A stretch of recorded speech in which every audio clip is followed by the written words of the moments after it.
Delegates and guests, thank you for being here and for your contributions to this convention. Thank you also to all the wonderful people whose work went into making it such a success. I'm Mary Schneider. I'm a representative from District 21, Fargo and West Fargo. Thank you. I have the easiest job at this convention today. I get to introduce a person that everyone loves and most everyone knows, Heidi Heitkamp.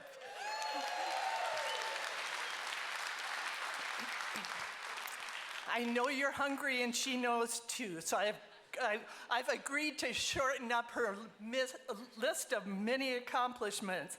But you know she was an attorney for the Environmental Protection Agency when she decided to come back to her home state and work for the tax commissioner, Ken Conrad, at that time.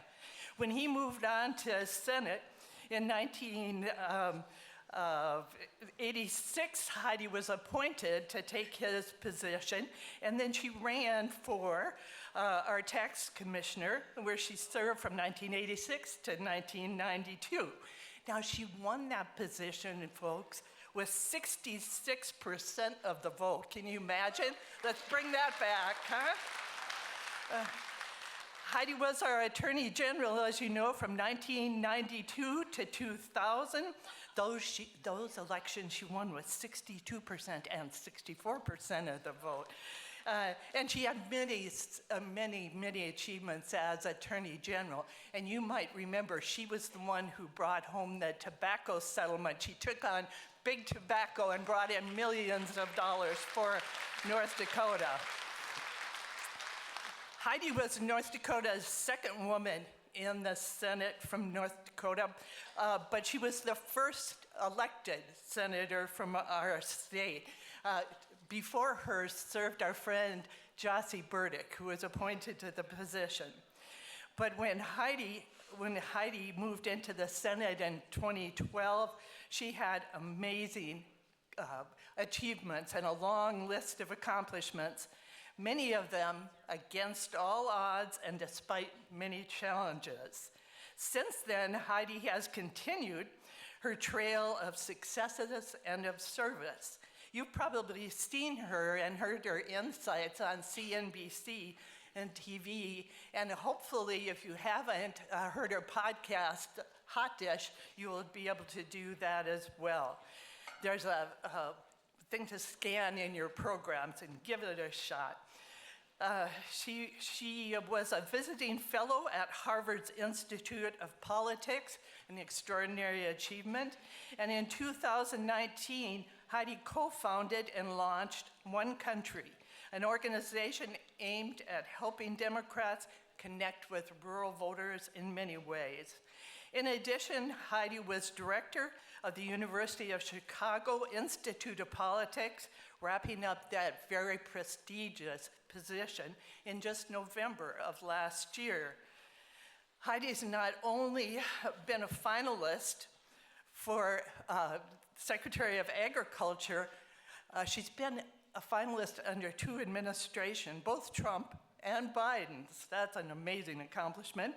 And the Daily Beast suggested her as a presidential candidate in the 2020 election because she personified, and I quote, traditional values of the Old West, candor, consistency, hard work, and a sense of good faith and fair play. Oh, she's been all that, but North Dakotans, I think, would also add, she's a champion of all things democratic in every sense of that word. She's a generous supporter and tireless advocate for all the candidates that we have had since her tenure in North Dakota, and also a tireless advocate for the individual people they serve, the vulnerable, children, elderly, and disabled folks. Heidi is brilliant. She has a big voice and she has even a bigger heart. She's fearsome. She's an awesome fighter for rights and for justice and for us. She's a fun and funny friend who sings like an angel, sometimes swears like a sailor on occasion. And I think that you would agree she's an utterly fabulous person. So help me make Heidi Heitkamp feel welcome in this arena.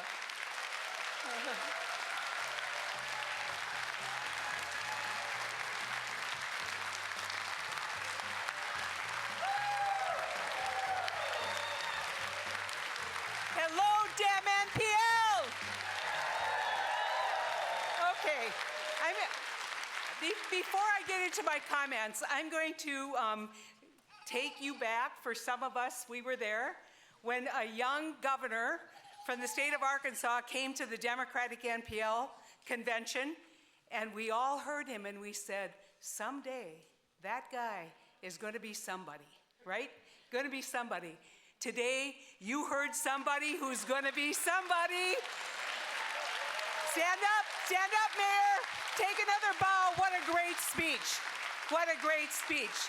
I get so excited for our party when I see the enormous talent, the people who have come to our party because they feel the moment, the urgency of this moment. And so I'm going to, I thought about this and I thought, what am I going to say? And I wanted to have a dialogue with you. And I thought, well, I better talk about all the terrible things that are happening, right? And I thought, you all know that, but there's so many. There's so many, and it's really important that we remind ourselves, because that reminding will motivate us.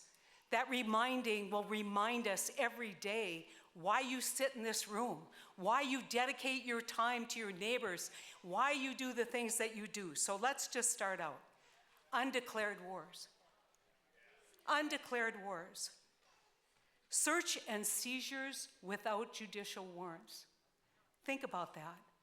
In the Bill of Rights, guaranteed to be safe in the privacy of our own home. A war on science. A war on science and scientific discovery that could set us back decades in terms of solving and curing cancer and solving Alzheimer's and solving so many diseases, the things that used to be just taken for granted. Federal officials putting guns in the faces of law-abiding citizens who are doing nothing more than exercising their First Amendment rights of assembly and free speech. Guns drawn. Guns drawn. Alienation of our traditional trading and military partners. They now are saying the American people can't be trusted. Not Donald Trump. We elected Donald Trump. And they are moving away from American values. They're moving away from our historic relationships. The decimation of our trade relationships to the grave and long-standing injury of our agricultural friends. Rampant, and unchecked, unfeathered corruption. Every day we see it, and we wonder, how is this happening?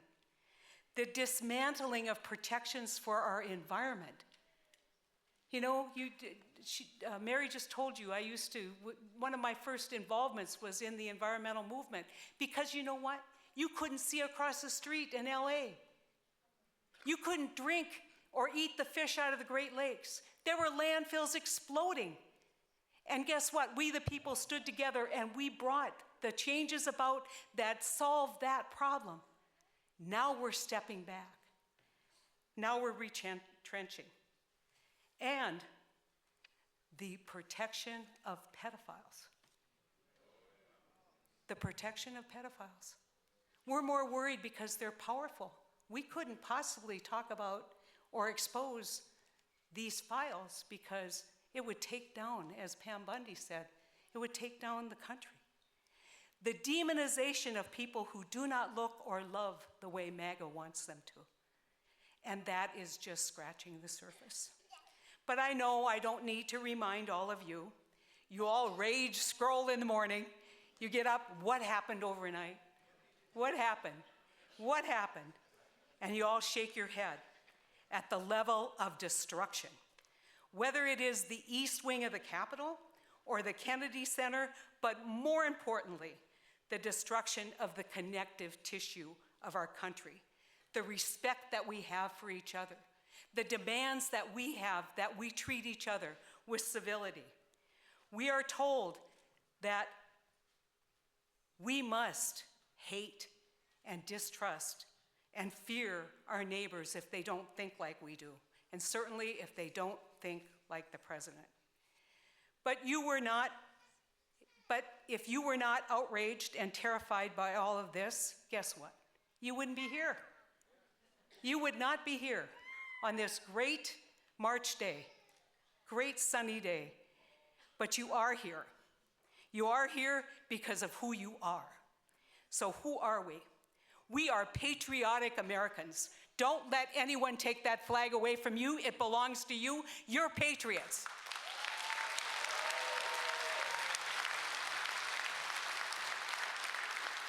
We are North Dakotans who believe that when we build a less selfish world, we do God's work. We do God's work. We call out injustice or hate, and that reminds the people who are listening that America, this country, was built on tolerance and immigration. We are looking for a constructive way to be part of this resistance. As Tracy said, what do we do? What do we do? We come to an event like this. So that is the lesson, I think, of our friends in Minnesota. We're so proud of our neighboring state.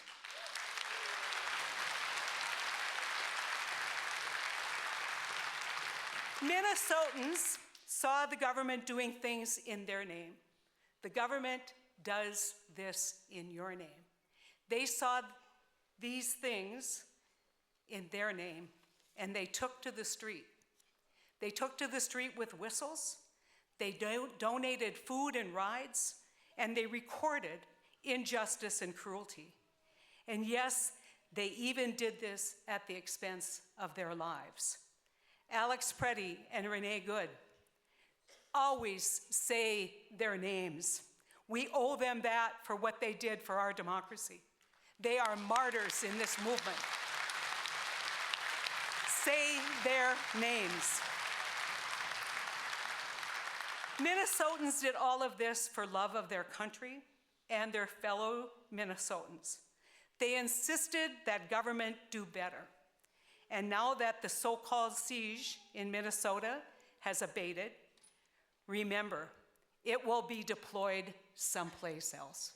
This will not end until we fight for the values of our democratic democracy, until we fight for the change, and we continue in the legacy of what happened in Minnesota.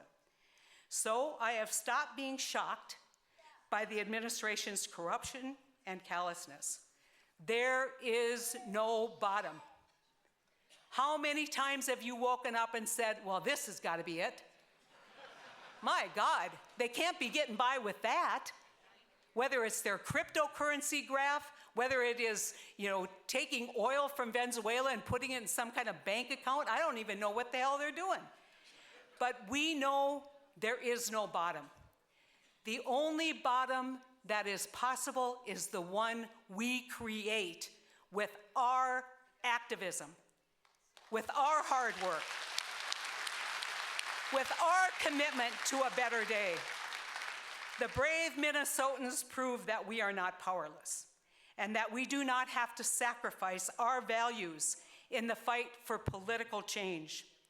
So we leave here with an overriding sense of responsibility and with a clear vision of what we are working for.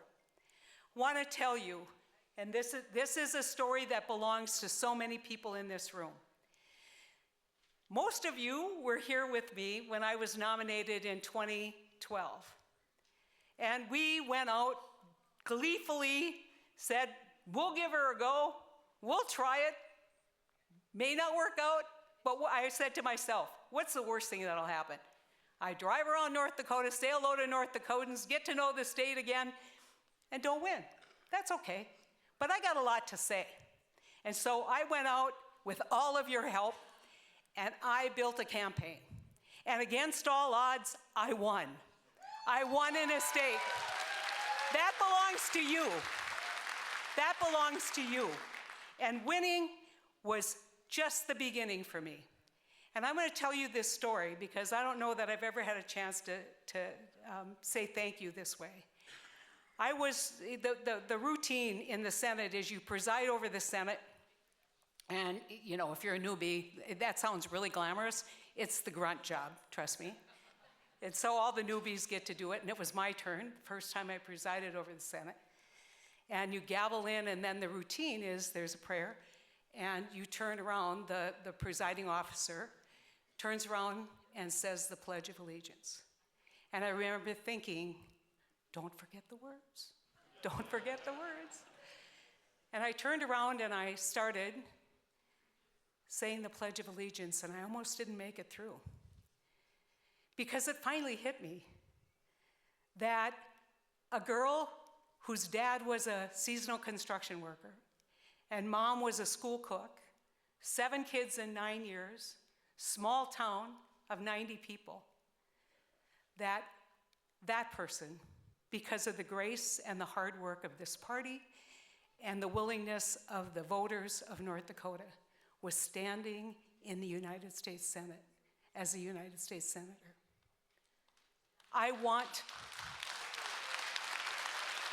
And I remember thinking, don't let anyone ever tell you that this is not a great country. But today, I will tell you, I want that country back. I want that country back. Our fathers and our grandfathers fought Nazis. They did not invite them to dinner. I want that country back. I want that country back. I remember when the Department of Justice mission was to uphold justice impartially and not punish political enemies. I want that country back. I remember when officials respected the rule of law and they obeyed, shock upon shock, court orders. I want that country back. How about you?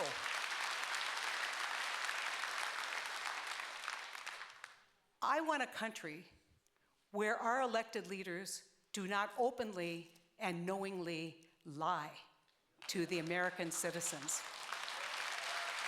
And if they ever did, there was political punishment for that lie. I want that country back. And I remember when we demanded that the wealthiest among us shoulder more responsibility to achieve a more economically stable and just economy. I want that country back, where we call on them to do better. We talk to them about how are you going to do better, and we don't just simply bow down and do whatever they tell us to do, because we are moving not only towards autocracy, but we are moving towards oligarchy. And I'm not Bernie Sanders, you all know that, but let me tell you, the warning is there. And I remember a time when we respected the holy sites of Native Americans, and they did not have to carry passports to prove that they belonged in this country. I remember that time. I want that country back.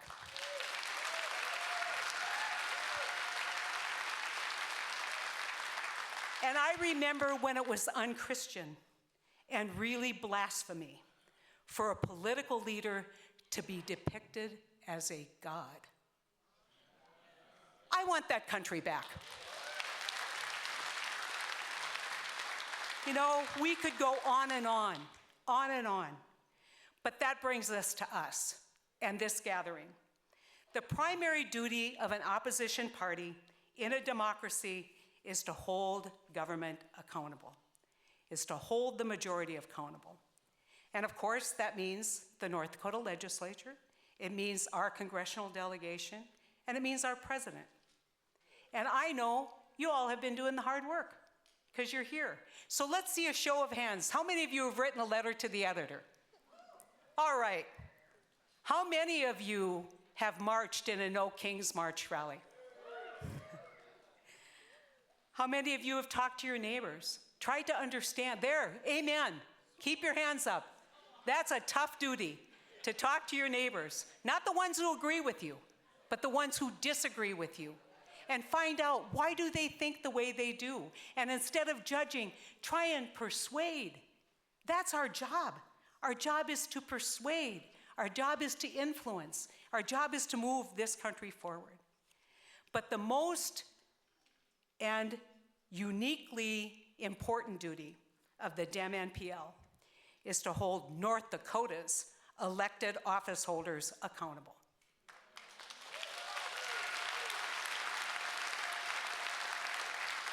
We all hope, I mean, I have this vision in my head, and it's a hope. I won't live long enough probably to see it, but that history will record and condemn the cowardness of John Hoeven, the cowardness of Kevin Kramer, the cowardness of Julie Fedorchak.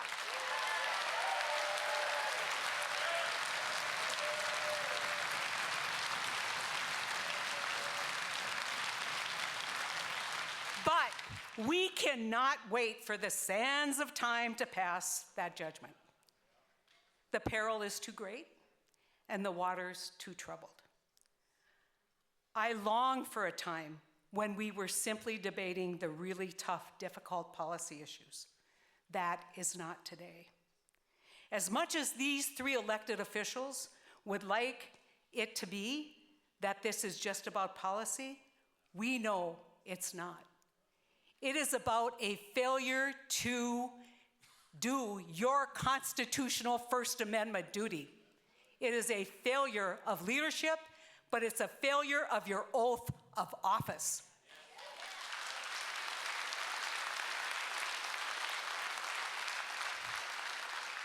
One thing I know for certain, they will never change unless the political consequences from North Dakota voters are greater than the petty consequences of Donald Trump. They will not change. You know, we used to have Team North Dakota, right? Incredibly proud. And so many of you are responsible for that major achievement in a state like North Dakota. Earl Pomeroy, I always told people he's the heart of the team. Ken Conrad, he was the brain. And Byron Dorgan, he probably wouldn't like this, but he was the mouth because no one could give a speech like Byron Dorgan, right? But they never forgot who sent them to Congress.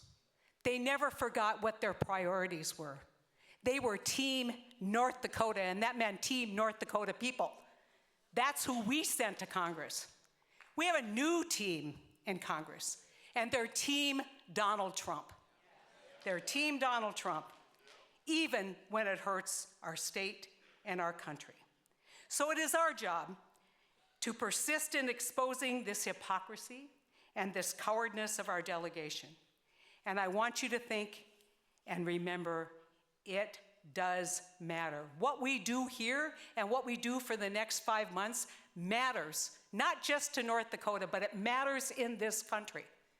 Because if we can take action that leads to accountability of our elected officials, that leads to change of our elected officials, we will have done our job to be the faithful and loyal opposition, and we will win.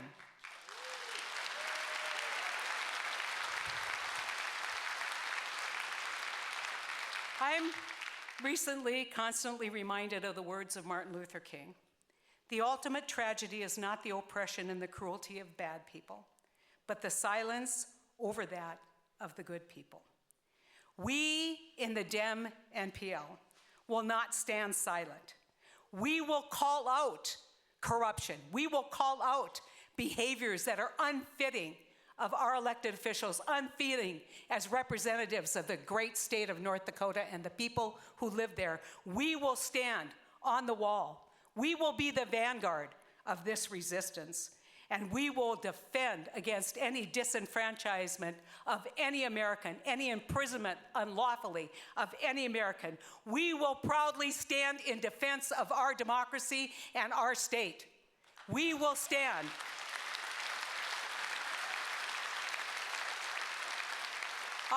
Our message is clear. Our cause is righteous. Never forget that. And our voices are mighty. And when we do this together, in the words of the NPL, we stick, we win. So I'm going to do something I hadn't planned on doing, but I think every good movement deserves a good song, right? You all have been sitting long. Stand up. We're going to do a little get together. And this is a song from the 1960s. Yeah. I was just a child, not really. Okay, you might remember this. It goes, ain't gonna let nobody turn me around, turn me around, turn me around. Ain't gonna let nobody turn me around. Keep on a-walking, keep on a-talking. We're gonna build a brand new world. One more time, better there. Ain't gonna let nobody turn me around, turn me around, turn me around. Ain't gonna let nobody turn me around. Keep on a-walking, keep on a-talking. We're gonna